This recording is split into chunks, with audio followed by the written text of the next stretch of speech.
의료급여 수급자분들은 병원비가 얼마씩 나올까요? 의료급여 수급자라면 입원비나 수술비도 모두 혜택을 받을 수 있는지 궁금하시죠?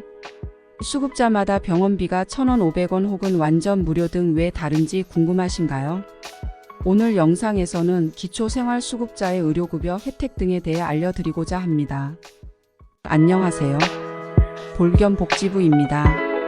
오늘 영상은 의료급여 대상자와 의료급여 1종과 2종 자격기준에 대한 내용, 그리고 의료급여의 지원 범위와 만 65세 이상이신 분들의 틀니와 치과 임플란트 등 처치 시 본인 부담금에 대한 내용이 궁금하실 텐데요. 이러한 본인 부담금에 대한 내용을 설명하고 요양병원 등에 입원하여 요양비가 나오는 경우 등 보장시설에 입원하시는 경우의 의료급여 혜택을 살펴볼 것이며, 마지막으로 의료급여 일수 및 선택의료기관 제도와 건강생활유지비에 대해 설명드리려고 합니다.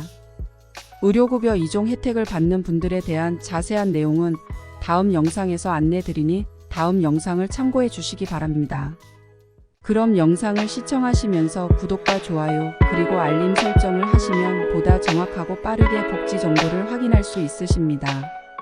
가장 먼저 의료급여 대상자에 대해 설명드리겠습니다. 지난 영상에서도 여러 번 말씀드렸지만 의료급여 수급자는 기준 중위소득의 40%에 해당하는 재산과 소득이 있는 분이 대상입니다. 이 기준에 부합하는 기초수급자분들은 의료급여 혜택을 받을 수 있습니다. 그럼 의료급여 1종과 의료급여 2종 차이에 대해 알고 계신가요? 이렇게 의료급여를 받는 분들 중에 만 18세 이상이고 65세 미만이신 분들은 근로능력 평가를 통해 근로능력이 없거나 근로가 곤란하다고 인정을 받는 경우에는 의료급여 1종 혜택을 받을 수 있으며, 이 밖에 임신 중이거나 출산한 지 6개월 미만이신 여성 수급자, 그리고 병역 의무를 이행하는 분들은 의료급여 1종 혜택을 받을 수 있습니다. 다만 산업기능요원이나 직업군인은 근로능력이 있는 것으로 간주합니다. 이 밖에 의료급여 2종 수급자에 대한 자세한 사항은 다음 영상에서 말씀드리도록 하겠으니 이 내용이 궁금하신 분들은 조금만 기다려 주시기 바랍니다. 이렇게 종별이 나뉘게 되면 병원비와 약국 비용에서 차이가 납니다. 표를 보시면 1종의 경우 1차 의원, 2차 병원, 종합병원, 그리고 3차 상급 종합병원에서 입원하는 경우 건강보험료로 처리가 가능한 급여 항목은 전부 본인 부담금이 없습니다. 다만 비급여 항목은 전액 수급자 본인이 부담하셔야 하니 이 부분은 참고하시기 바랍니다. 또한 외래의 경우에도 500원에서 2,000원까지의 비용으로 병원 진료가 가능합니다. 하지만 의료급여 2종이신 분들은 입원의 경우 10% 정도의 비용을 부담하고 외래의 경우 대략 15% 정도의 비용을 부담하는 등 1종과 큰 차이가 있습니다. 그럼 이런 의료급여는 어디까지 지원이 되는 걸까요? 의료급여는 표에서 보시는 것과 같이 진찰, 검사, 약제, 치료 재료의 지급, 처치, 수술과 그 밖의 치료 예방과 재활, 그리고 앞서 살펴보셔서 아시는 것처럼 입원, 그리고 간호와 이송과 같은 의료 목적 달성을 위한 조치 등이 포함되어 있습니다. 여기에 입원 기간 중 영안실 및 안치료 등도 의료급여 대상이 됩니다. 그런데 왜 나는 1종인데 어떤 병원에서는 돈을 안 받더니 다른 병원에서는 2,500원이나 받나요? 이런 질문을 하시는 분들이 많습니다. 1종이시더라도 본인 부담금은 진료기관이나 조제 여부에 따라 1종 의료급 여수급자임에도 외래의 경우 일정 금액을 본인이 부담하게 됩니다.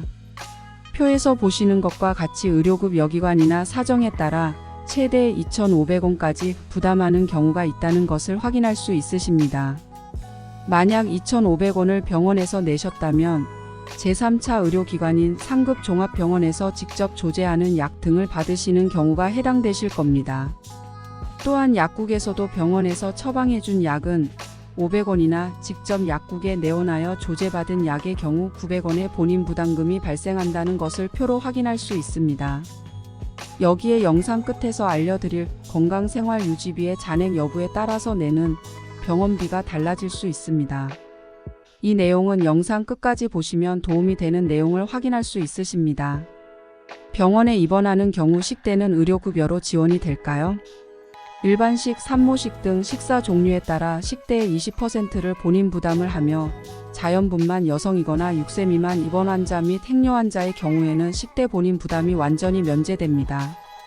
그렇다면 만 65세 이상 분들의 틀니 및 치과 임플란트의 본인 부담금은 얼마나 될까요? 틀니의 경우에는 1차에서 3차까지의 의료급 여기관에서 외래 및 입원 치료하시는 경우 5%의 본인 부담금이 발생하며 치과 임플란트의 경우에는 10%를 본인이 부담하게 됩니다. 그리고 틀니는 7년에 1회 하나여 적용되고 임플란트는 1인당 평생 2개까지만 적용되니 이 부분 참고하셔야 합니다. 다만 의치술이나 조정 개조 등은 연일 회에서 4회까지도 가능한 항목이 있으니 표를 통해 확인하시기 바랍니다. 이 밖에 본인 부담액과 관련한 다양한 상황에 대해 궁금하시다면 위의 표를 통해 확인해 보시기 바랍니다.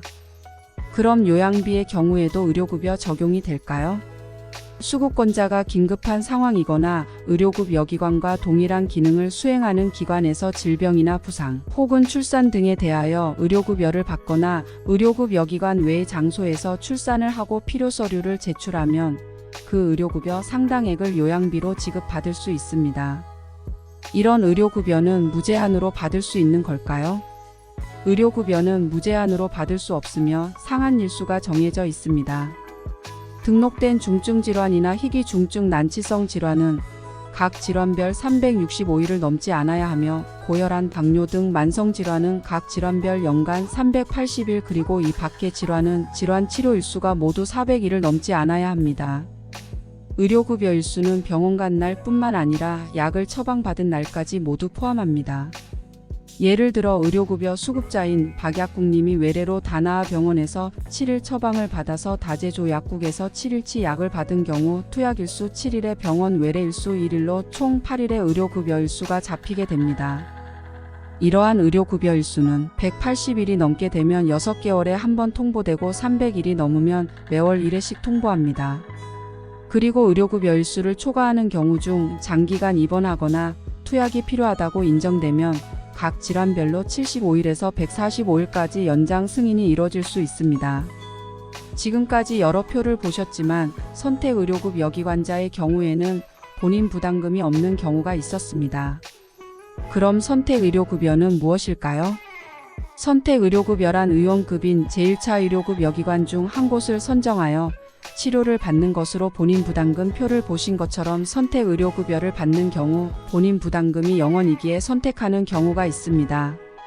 이 밖에 의료급여 일수를 초과하여 연장 승인 신청한 분들 중에 여러 의료급 여기관 이용에 따라 중복투약 등의 우려가 있는 분들을 한두 개의 의료기관만 지정하여 이용할 것을 조건으로 당해 연도 급여 일수를 조건부 승인하는 경우에도 선택의료급여 대상이 됩니다. 따라서 조건부 연장 승인 및 선택의료급 여기관 당연 적용자가 선택의료급여 기관 미신청하게 되면 의료급여 일수가 연장이 되지 않고 이후 진료받는 진료비용 등은 모두 본인이 부담하게 되니 이 부분 참고하셔야 합니다.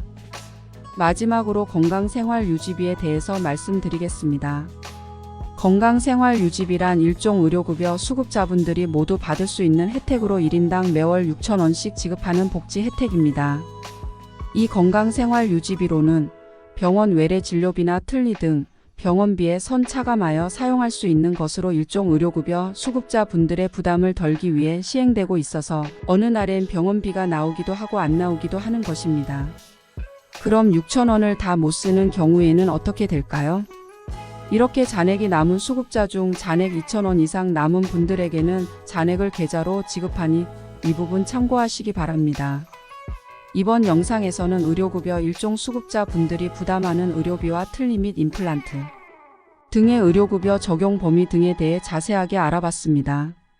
다음 시간에는 의료급여 2종 수급자 분들에게 도움이 되는 내용으로 찾아뵐 예정이니 많은 기대 바랍니다.